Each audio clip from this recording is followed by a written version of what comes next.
அன்பானவர்களே, அன்பு வணக்கங்கள். ஒரு அன்பர் ஒரு கேள்வி கேட்டு இருக்கிறார். குருஜி, மனம் செய்ய சொல்வதையெல்லாம் செய்யலாமா என்பதுதான் அவருடைய கேள்வி. மனம் செய்ய சொல்வதையெல்லாம் செய்யலாமா? நம்முடைய முன்னோர்கள் ஒரு வார்த்தையை கூறியிருப்பார்கள், மனம் போன போக்கெல்லாம் போக வேண்டாம். ஏன்? மனம் எப்போதும் நல்லதையும் நினைக்கும், தீயதையும் நினைக்கும். மனத்திற்கு எது நல்லது எது தீயது என்பதை பகுத்து பார்க்கின்ற அளவிற்கு நேரம் இருப்பதில்லை. ஏன்னா, ஒன்றை நினைக்கிறோம், அடுத்து வேற ஒன்றை நினைக்கிறோம். இந்த நினைப்பானது தொடர்ந்து வந்து கொண்டே இருக்கிறது. நம்ம நினைக்கிற இந்த நினைப்பு, இந்த எண்ணம், இது நல்லதா இது கெட்டதா என்று நினைப்பதற்குள்ளாகவே வேறொரு எண்ணம் வந்து விடுகிறது. நம்முடைய அறிவு தான் அதை பகுத்து பார்க்கணும். இது நல்லதா இது கெட்டதா, மனம் எண்ணுவதை சொல்வதை செய்யலாமா செய்யக்கூடாதா என்று அறிவு விழிப்புணர்வோடு இருந்தால் மனம் சொல்வதெல்லாம் நீங்க செய்யவே மாட்டீங்க. அங்க மனம் சொல்வதையெல்லாம் நீங்கள் செய்தால் அறிவு அங்கே விழிப்புணர்வோடு இல்லை என்பதுதான் அர்த்தம். அறிவு வேலை செய்யல, அறிவு தூங்கின்னு இருக்கு, அறிவு விழிப்பு நிலையில் இல்லை. மனம் இதை சொல்லுது, இது செய்தா நமக்கு நன்மையா இல்ல தீமையா என்பதை நமக்கு எடுத்து கூறுகின்ற நிலையில் இருப்பது நமது அறிவு. அதனால்தான் நம்முடைய முன்னோர்கள் அறிவே ஆண்டவன் என்று சொன்னார்கள், இல்லையா? நாம் பேரறிவு படைத்தவர்கள்.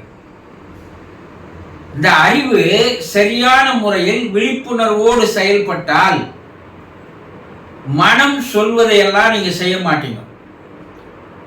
மனம் எதை வேணாலும் சொல்லும், மனம் தறிக்கட்டு ஓடக்கூடியது. மனத்திற்கு ஒரு நியதி கிடையாது, ஒரு கட்டுப்பாடு கிடையாது. மனத்தினுடைய இயல்பே என்னன்னா, அது பாட்டுக்கு ஓடிக்கொண்டு இருப்பதுதான் அதனுடைய வேலை. நீங்க கண்ணால பல காட்சிகளை பார்க்குறீங்க, அது மனம் எண்ணமாக மாற்றுகிறது. காதால பல செய்திகளை கேட்குறீங்க, அந்த செய்திகளை எண்ணமாக மாற்றுகிறது. பலரோட பேசுறீங்க, அந்த பேச்சு எண்ணமாக மாற்றுகிறது. ஒரு நாளைக்கு குறைந்தபட்சம் 60,000 எண்ணங்கள் உங்கள் மனதில் உற்பத்தியாகிறது என்று இன்றைய மனவியல் விஞ்ஞானிகள் கண்டுபிடித்திருக்கிறார்கள். சாதாரணமாக உங்களுக்கு தூங்கி எழுந்ததுலேருந்து இரவு போய் ஆழ்ந்த தூக்கத்திற்கு போகிற வரைக்கும் மனம் ஓடிக்கொண்டே இருக்கும். தூக்கத்தில் கூட ஒரு சிலருக்கு மனம் வேலை செய்து கொண்டே இருக்கும். அப்போ அது எண்ணங்களை உற்பத்தி செய்து கொண்டிருப்பதே அதனுடைய வேலை, இல்லையா? இதுல நல்ல எண்ணம் எது கெட்ட எண்ணம் எது எதுவும் தெரியாது. அது உற்பத்தி செய்து கொண்டே இருக்கும். ஆனா உங்களுடைய அறிவு விழிப்புணர்வோடு இருந்தா, இது செய்தா நமக்கு கெடுதல், இதனால நமக்கு பாதிப்பு வரும், இதனால விளைவு வரும், இதனால பல பிரச்சனைகளை நம்ம சந்திக்க நேரிடும். அப்போ மனம் சொல்வதையெல்லாம் செய்து விடக்கூடாது. மனம் சொல்வதெல்லாம் நீங்க செய்தீங்கன்னா மனசுக்கு நீங்க அடிமை. அது உங்களை அடிமையாக்கி உங்களை தவறான திசையில் அழைத்து சென்று உங்களை அழித்து விடும். இப்போ மனம் சொல்வதையெல்லாம் செய்வது என்பது நம்மை நாமே அழித்துக் கொள்வதற்கு சமமாகும். அப்போ மனம் சொல்வதையெல்லாம் செய்யாதீங்க. மனம் எண்ணுவதெல்லாம் நல்ல எண்ணம் அல்ல. அப்போ சிந்தித்து பார்த்து சீர்தூக்கி அறிவு விழிப்பு நிலையிலிருந்து ஒவ்வொரு மனம் சொல்கின்ற ஒவ்வொன்றும் இந்த மனம் நம்மளை ஆசை காட்டி எடுத்துன்னு போய் நம்மளை பேராசையில தள்ளிடும். ஆசை காட்டுறது தான் மனசனுடைய வேலையே. உங்களை ஆசையில உங்களை முழுக வைத்து உங்களை அழித்து விடுவதுதான் உங்களுடைய மனத்தினுடைய வேலை. அது நடக்காது, ஆனா ஆசைப்பட வைக்கும். அது நடக்கும்னு நீங்க காலம் பூரா ஓடிக்கொண்டே இருப்பீங்க, அது நடக்கவே நடக்காது. மனம் எப்படி என்னன்னா, இந்த ஆட்டு முன்னாடி ஒரு கீரை கட்டை காட்டிட்டா கீரை பார்த்துன்னு ஓடி வர மாதிரி மனம் என்ன பண்ணுகிறது, ஆசை என்ற ஒன்றை உங்கள் முன்னால் காட்டி உங்களை இழுத்து சென்ற வண்ணமாக இருக்கிறது. ஆக மனம் சொல்வதையெல்லாம் செய்யக்கூடாது.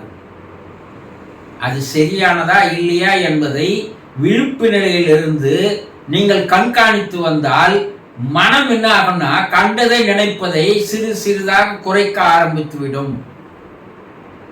விழிப்பு நிலையில் நின்று வாழ பழகி கொள்ளுங்கள். அப்போ மனம் உங்களுடைய கட்டுக்குள் வரும்.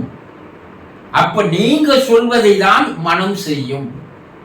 எப்போ நீங்க உங்க மனசை உங்க கட்டுக்குள்ள கொண்டு வரீங்களோ அப்ப நீங்கள் அனைத்தையும் சாதிப்பீர்கள், அனைத்திலும் வெற்றி பெறுவீர்கள்.